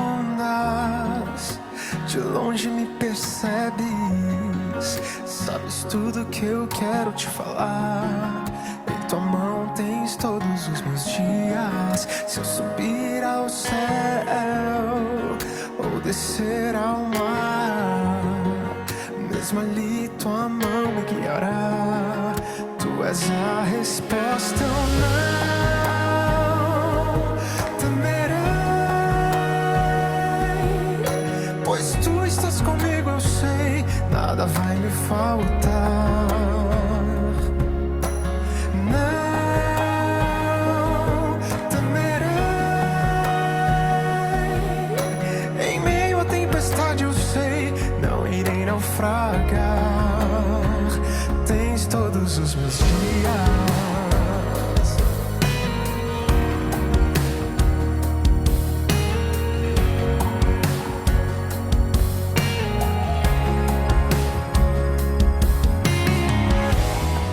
Ó Senhor, tu me sondas, de longe me percebes, sabes tudo que eu quero te falar. Em tua mão, se eu subir ao céu ou descer ao mar, mesmo ali tua mão me guiará. Tu és a resposta, eu não